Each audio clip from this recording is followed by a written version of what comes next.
កើតជាខ្មែរសូមថែវប្បធម៌កុំរំភើបញ័រតាមវប្បធម៌គេ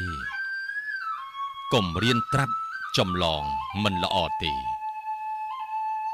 គួរគិតរិះរេពីគំនិតខ្លួនវប្បធម៌ជាតិយើងធ្លាប់មានរស្មីគេឈ្មោះល្បាញ់ល្បី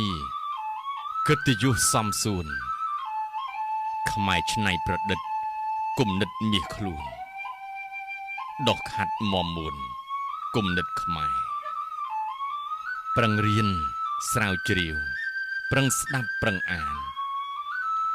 មិនយូរប៉ុន្មានគំនិតថ្មីដែរប្រឹងច្នៃប្រឌិតដូចដូនតាខ្មែរឲ្យល្បីពូកែថែវប្បធម៌យើងវប្បធម៌ជាតិយើង